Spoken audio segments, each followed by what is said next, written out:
नमस्कार, मैं शंभू कुमार सिंह और आप देख रहे हैं नेशनल दस्तक का फेसबुक पेज। मेरी लगातार कोशिश होती है कि आप लोगों से जुड़ा जाए, आप लोगों की प्रतिक्रिया समझी जाए और खासकर मीडिया क्या कैसे रिस्पॉन्ड कर रही है वो बताया जाए। मैं मीडिया का छात्र भी हूं, सोशल मीडिया पर एक्टिव भी हूं। नेशनल दस्तक आप लोग देखते हैं। सोचिए, आज देश भर में पिछले 3 दिनों से जो बेरोजगार छात्र हैं वो प्रदर्शन कर रहे हैं। पिछले 3 साल से कोई वैकेंसी नहीं है। किस तरह से बेरोजगारी है, लाचारी है, बेबसी है। कब तक आप किसी को धर्म के नाम पर, रील के नाम पर आप बहकाएंगे। अब लोग बेरोजगार हो गए। 2-3 चीजें हैं जो मैं जानना चाहता हूं। पहला सवाल, क्या इस सरकार में बैठे लोग ऐसे हैं जो कभी किसानों को, कभी मुसलमानों को, कभी युवाओं से पंगा पालते हैं? क्या इनको वोट की चिंता नहीं है? ज्यादातर बहुजन समाज के लोगों का मानना है कि ईवीएम से चुनाव जीत के आते हैं, इसलिए इनको वोट की चिंता नहीं है। दूसरा सवाल, एक आज मेरी बातचीत में खुशबू श्रीवास्तव उन्होंने कहा कि ये आरएसएस बीजेपी की 2024 नहीं 2030 की प्लानिंग है, 2029 की प्लानिंग है। मैंने कहा क्या? तो वो चाहते हैं कि 4 साल की ट्रेनिंग देने के बाद उनको माइंडसेट उनका डाइवर्ट किया जाए और उसको बाद में आरएसएस और बीजेपी के लिए कैडर के रूप में काम करवाया जाए और देश में लगभग कॉन्स्टिट्यूशन को खत्म कर दिया जाए। ये बहुत ही चौंकाने वाला और सनसनीखेज है। अब बात मीडिया की। आज टेलीविजन ने कल इस खबर को दबाया, एक दिन पहले भी दबाया, जो उनको आदत है। उसके बाद खबर दबी नहीं और पूरे देश में फैल गई सोशल मीडिया के जरिए। उसके बाद आज टीवी ने शुरू कर दिया कि ये उपद्रवी हैं, देशद्रोही हैं, विद्रोही हैं, ये सामान जलाते हैं। सामान जलाने, हिंसा का तो मैं विरोधी हूं। ट्रेनें नहीं जलाने चाहिए, सरकारी संपत्तियों का नुकसान नहीं होना चाहिए, लेकिन इसका विरोध वही लोग करें जो कल तक सरकार के सार्वजनिक संपत्ति, राष्ट्रीय संपत्ति के बेचने के विरोधी हैं। क्या इस देश की मीडिया ने प्रधानमंत्री से कोई सवाल पूछा? क्या इस देश की मीडिया ने आज तक कभी कोई प्रेस कॉन्फ्रेंस के लिए प्रधानमंत्री को कहा? सवाल है कि इस तरह की नीति कौन बनाता है। सवाल है कि आप सिर्फ जवानों को ही 4 साल क्यों रखना चाहते हैं, अधिकारियों की नौकरी परमानेंट क्यों है? लोग कह रहे हैं संसद क्यों परमानेंट है, सांसद क्यों परमानेंट है? एक आदमी एक ही बार चुनाव लड़े। नेता वीर बनाइए, डॉक्टर वीर बनाइए, इंजीनियर वीर बनाइए। ये वो तमाम सवाल हैं जो सोशल मीडिया पर उठ रहा है। आखिर ये कौन लोग हैं जो जवान की भर्ती होती है? मैं फिर कह रहा हूं, इस देश में सालों साल किसानों को, मजदूरों को, पिछड़ों को, दलितों को, आदिवासियों को पढ़ने नहीं दिया गया। उनकी पहली नस्लें स्कूल कॉलेज पहुंच रही है।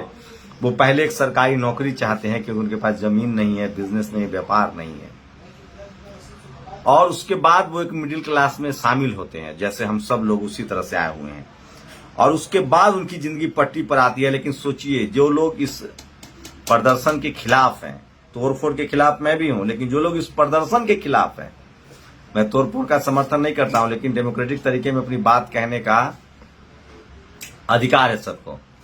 तो जो लोग इस तरह के विरोध करें, सोचिए किस तरह से एक राजनीतिक चुप्पी थी। तमाम पॉलिटिकल पार्टियों के खिलाफ इनकम टैक्स, ईडी की जांच बैठा दी जाती है ताकि आप कुछ न बोलें, लेकिन छात्रों के खिलाफ, नौजवानों के खिलाफ आप क्या करेंगे? उनके पेट पर लात पड़ी है, वो सड़कों पर निकल आए हैं और वो किसी भी कीमत पर अब सुनने के लिए तैयार नहीं है। नतीजा है कि पहले सरकार देश की संपत्ति बेच रही थी और वे सरकार देश की संपत्ति जला रहे हैं। लेकिन मीडिया आज भी इतनी बेशर्मी कर रही है जिसके आप अनुमान नहीं लगा सकते हैं। मुसलमानों के खिलाफ समझ में आता है, पिछड़ों के खिलाफ समझ में आता है, दलितों के खिलाफ समझ में आता है। सोचिए, वही मीडिया है जो कभी जाट आंदोलन को बेकार आंदोलन कहती है, गुर्जरों को बेकार कहती है, शेड्यूल कास्ट को बेकार कहती है, मुसलमानों को तो आतंकवादी कहती है। अब देश भर के युवा प्रोटेस्ट कर रहे हैं, उनको भी बेकार कह रही है। मतलब सरकार के साथ ये मैं से मैं और हां से हां मिला रहे हैं। हिंसा का विरोध होना चाहिए। लालू यादव जी ने ट्वीट किया है कि अपनी मांग रखिए। 8 साल में 16 करोड़ नौकरी देने का वादा हुआ था। हिंसा मत कीजिए, सरकारी संपत्ति को नुकसान मत पहुंचिए। आरजेडी ने कहा है कि अगर प्रदर्शन करना है तो बीजेपी के दफ्तर पर जाइए, और वो दिख भी रहा है। बीजेपी के दफ्तर भी जलाए जाने लगे हैं, नेताओं पर हमले हो रहे हैं। संजय सिंह ने पॉलिटिकल स्टैंड लिया है। उन्होंने कहा कि 20 करोड़ नौजवानों के साथ विश्वासघात है, 4 साल की नौकरी देना। वो यूपी में 18 जून को, यूपी में मतलब कल, हर जिले पर आम आदमी पार्टी का विरोध प्रदर्शन होगा। कन्हैया कुमार का ट्वीट है, भाजपाइयों को क्यों ऐसा लगता है कि देश में सिर्फ वही समझदार हैं, बाकी सब मूर्ख है। जिन्हें कोई योजना समझ नहीं आती बहुत दुखद है कि भाजपा अब भारत जलाओ पार्टी बन चुकी है। हर बार मनमाना और गलत फैसले लेकर समाज के हर तबके को बारी बारी से सड़कों पर आने के लिए मजबूर करती है।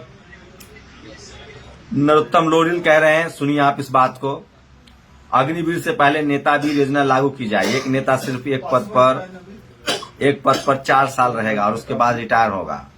ऐसा करने पर हर घर में आर्थिक और राजनीतिक सामाजिक सभी प्रकार की संपन्नता आ जाएगी। तो तमाम टुचे देखिए, बनारस की तस्वीरें हैं, ये बनारस की तस्वीरें है प्रधानमंत्री कंस्टिट्यूंसी की। सड़कों पर छात्र हैं और किसी बिहार का मसला नहीं है, कटक, मध्य प्रदेश, हरियाणा, राजस्थान, तमाम जगहों पर छात्र जो है वो विरोध प्रदर्शन। अभिषेक ने लिखा है, निर्णय लेने वक्त जन भावना का ख्याल रखना चाहिए। ये सब कुछ इसीलिए किया गया है कि इनको भक्त बनाया जाए। जिस देश के करोड़ों बहादुर वीर जवान और सैनिक सरकार की उसकी नीतियों से स्वयं ही असुरक्षित महसूस करने लगे तो देश कैसे सुरक्षित रहेगा। संघ बीजेपी याद रखे, माफी भी आप हैं। देश का हर नौजवान परमवीर चक्र प्राप्त करने का मंसूबा, जज्बा, जुनून, जिगरा रखता है। अग्निवीर बनाकर उनका हौसला मत तोड़िए। गुरदीप सिंह सप्पल ने ये ट्वीट किया है, अग्निवीर की सैलरी पहले साल 30,000, दूसरे साल 35,000, तीसरे साल 36,500, चौथे साल 40,000। 4 साल बाद मिलने वाले 10.4 लाख ब्याज से आधा इसी सैलरी से कटकर जमा होगा। इस सैलरी पर डीए या दूसरे भत्तों का जिक्र नहीं है। सेना में भोजन भत्ता, हार्डशिप भत्ता, सियाचिन भत्ता आदि भत्ते हैं, कई लिस्ट देखिए। तो सोचिए, अभी फौज में एक सिपाही की शुरुआती सैलरी करीब 29,000 है, जिसमें 34% डीए शामिल है। डीए सामान्यतः हर 6 महीने में बढ़ता है। अग्निवीर को डीए की बढ़ोतरी नहीं मिलेगी। सोचिए, 18 की उम्र में नौकरी ज्वाइन करवा के 22 की उम्र में युवाओं को रिटायर करने वाले 71 की उम्र के प्रधानमंत्री को बधाई। तो सोचिए आप, इस तरह से चीजें चल रही है और लोग लिख रहे हैं।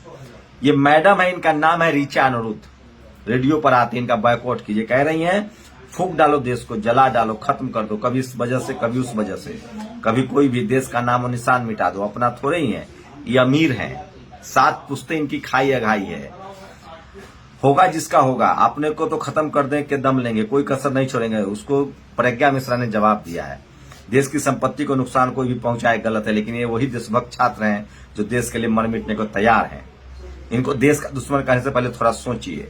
आप जैसे सीनियर जर्नलिस्ट अगर इनकी बात उठाते, सरकार से इनकी परेशानी बताते, अपना कर्तव्य निभाते तो ये शायद न होता।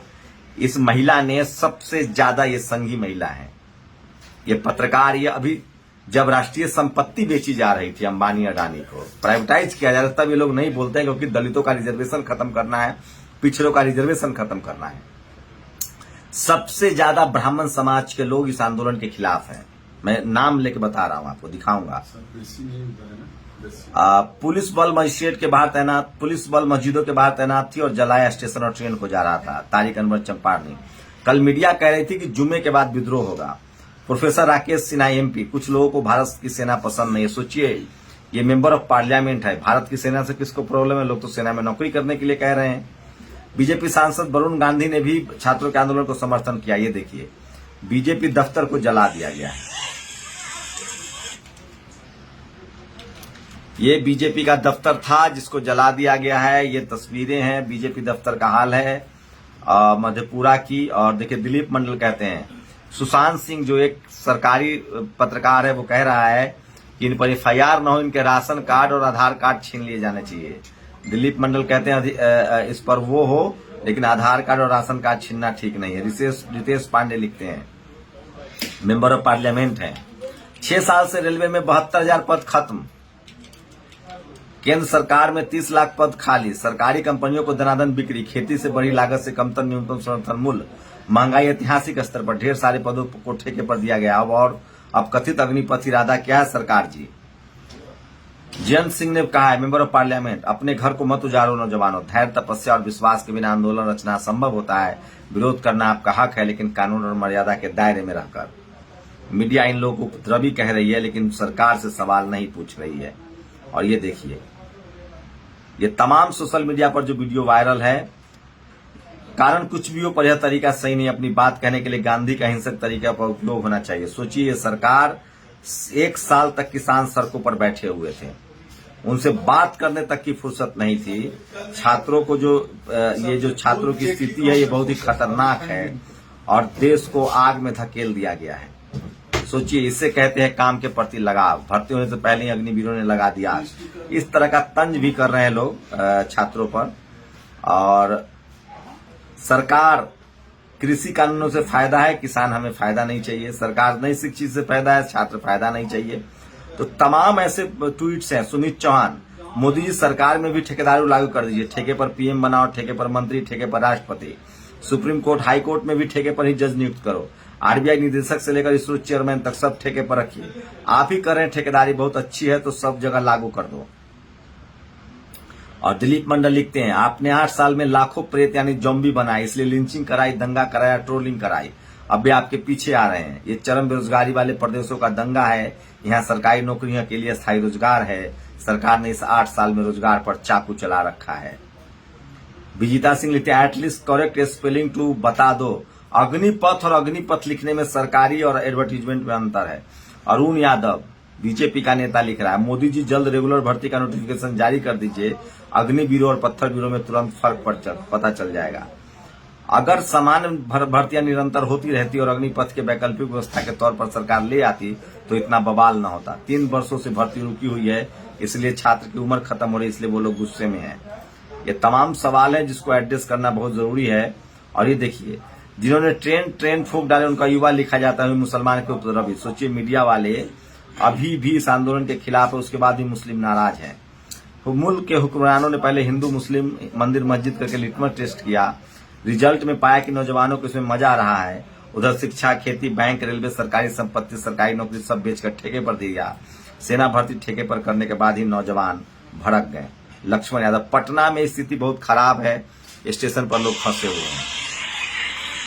सरकार से कोई अभी भी सवाल नहीं पूछा जा रहा है मीडिया के जरिए। लालू यादव ने कहा है कि शांतिपूर्ण तरीके से प्रदर्शन कीजिए। और ये है मैडम, नाम है इनका सुनंदा वशिष्ठ, खाए अघाए 3 पीढ़ी से। कहते हैं कि जो युवा 18 साल की उम्र में ही पेंशन की सोचे उसमें क्या काबिलियत होगी। इसको कहा 18 year old should not worry about the pension because. इस मैडम से पूछिए कि अधिकारी जो बनते हैं जिनकी लाखों सैलरी, उनको क्यों पेंशन चाहिए। ये देखिए, टोल प्लाजा को पूरी तरह से फूंक दिया गया है तो बेकाबू हो गई है। देश भर में एक छात्र की मौत हुई है। आंध्र प्रदेश में पुलिस की गोली। अग्निवीर स्कीम इतनी अच्छी है तो इसे सेना के हर स्तर पर लागू किया जाना चाहिए। अफसरों को 4 साल के ठेके पर क्यों नहीं रखा जा सकता।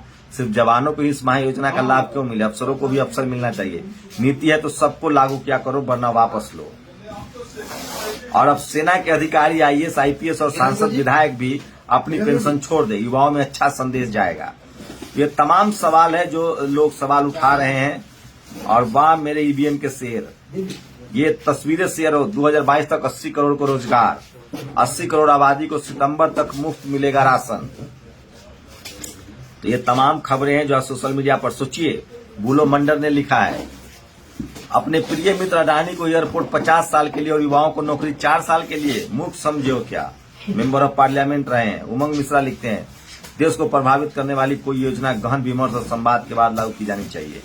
पहले दिन संशोधन करना पड़े तो प्रश्न उसके विभिन्न पहलुओं के संदर्भ में विश्लेषण पर खड़ा होता है। ऐसे में योजना की विश्वसनीयता प्रभावित होती है। लोकतंत्र में मैंडेट माइंड वाली कार्यप्रणाली के जोखिम है। सोचिए, सरकार पहले ही दिन में योजना में संशोधन कर दिया गया है। मधेपुरा में भी बीजेपी दफ्तर को फूंक दिया गया है।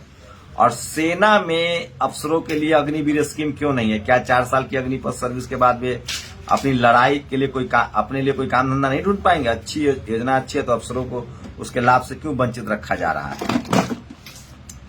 और भीमा कोरेगांव के मामले में खुलासा हुआ है कि सरकार ने ये सब प्लान करवाए थे। महाराष्ट्र सरकार ने। पूरा देश जल रहा है, प्रधानमंत्री कहाँ है, वो प्रचार कर रहे थे कल। और बीजेपी के विधायक विनय बिहारी की गाड़ी पर हमला हुआ, ये भी तस्वीरें हैं। और ये 2 साल से चर्चा, योजना, डिस्कशन के बाद एक स्कीम लाते हैं और 2 दिन में स्कीम को बदल देते हैं। धतूरा खाकर स्कीम बनाने वाले अफसरों को नीति बनाने के काम से बाहर किया जाए। सेना ये भी मान रही है कि 2 साल में जो रिटायर हुए उनकी जगह कोई नई भर्ती नहीं हुई। गलत है ये सब। ये तमाम सवाल है जो सोशल मीडिया पर पूछे जा रहे हैं। और इसलिए मैं कह रहा हूं कि सोशल मीडिया ही सच्चा मीडिया है, सोशल मीडिया ही बहुजन मीडिया है। 4 साल के ठेके पर बहाल होने वाले अग्निवीरों को 1 वर्ष में क्या नियमित सैनिकों की तरह 90 दिन की छुट्टियां मिलेंगी। तेजस्वी यादव ने सवाल पूछा है।